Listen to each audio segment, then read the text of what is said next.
अग्रतो नारसिंहश्च पृष्ठतो गोपीनन्दनः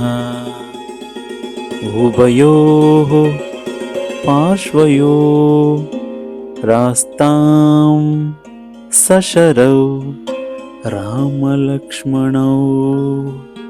अग्रतो नारसिंहश्च पृष्ठतो गोपीनन्दनः उभयोः पार्श्वयोरास्तां सशरौ रामलक्ष्मणौ। ಅಗ್ರತೋ ನಾರಸಿಂಹಶ್ಚ ಪೃಷ್ಠತೋ ಗೋಪಿನಂದನಃ ಎಂದರೆ ಮುಂದೆ ಉಗ್ರ ನರಸಿಂಹರು ಮತ್ತು ಹಿಂದೆ ಗೋಪಾಲಕ ಶ್ರೀ ಕೃಷ್ಣರು ಎಂದು ಅರ್ಥ. ಅಲ್ಲಿ ನರಸಿಂಹದೇವರು ಮುಂಭಾಗದಿಂದ ಮತ್ತು ಹಿಂಭಾಗದಿಂದ ಕೃಷ್ಣರು ರಕ್ಷಿಸುತ್ತಾರೆ ಎಂದು ಅರ್ಥ. ಉಭಯೋಃ ಪಾರ್ಶ್ವಯೋರಾಸ್ತಾಂ ಎಂದರೆ ಎಡ ಬಲ ಎರಡು ಪಕ್ಕಗಳಲ್ಲಿ ಗಾಳಿಯಂತೆ.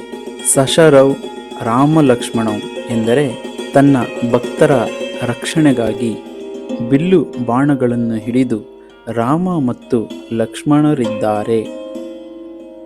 ಇದು ಪ್ರಯಾಣಕ್ಕೆ ಮುನ್ನ ಭಕ್ತರ ರಕ್ಷಣೆಯ ಕುರಿತು ಪಠಿಸಬೇಕಾದ ಶ್ಲೋಕದ ಭಾಗವಾಗಿದೆ ಮತ್ತು ಆಪತ್ತಿನಲ್ಲಿ ಭಗವಂತನ ಸರ್ವವ್ಯಾಪಿ ರಕ್ಷಣೆಯನ್ನು ಸೂಚಿಸುತ್ತದೆ.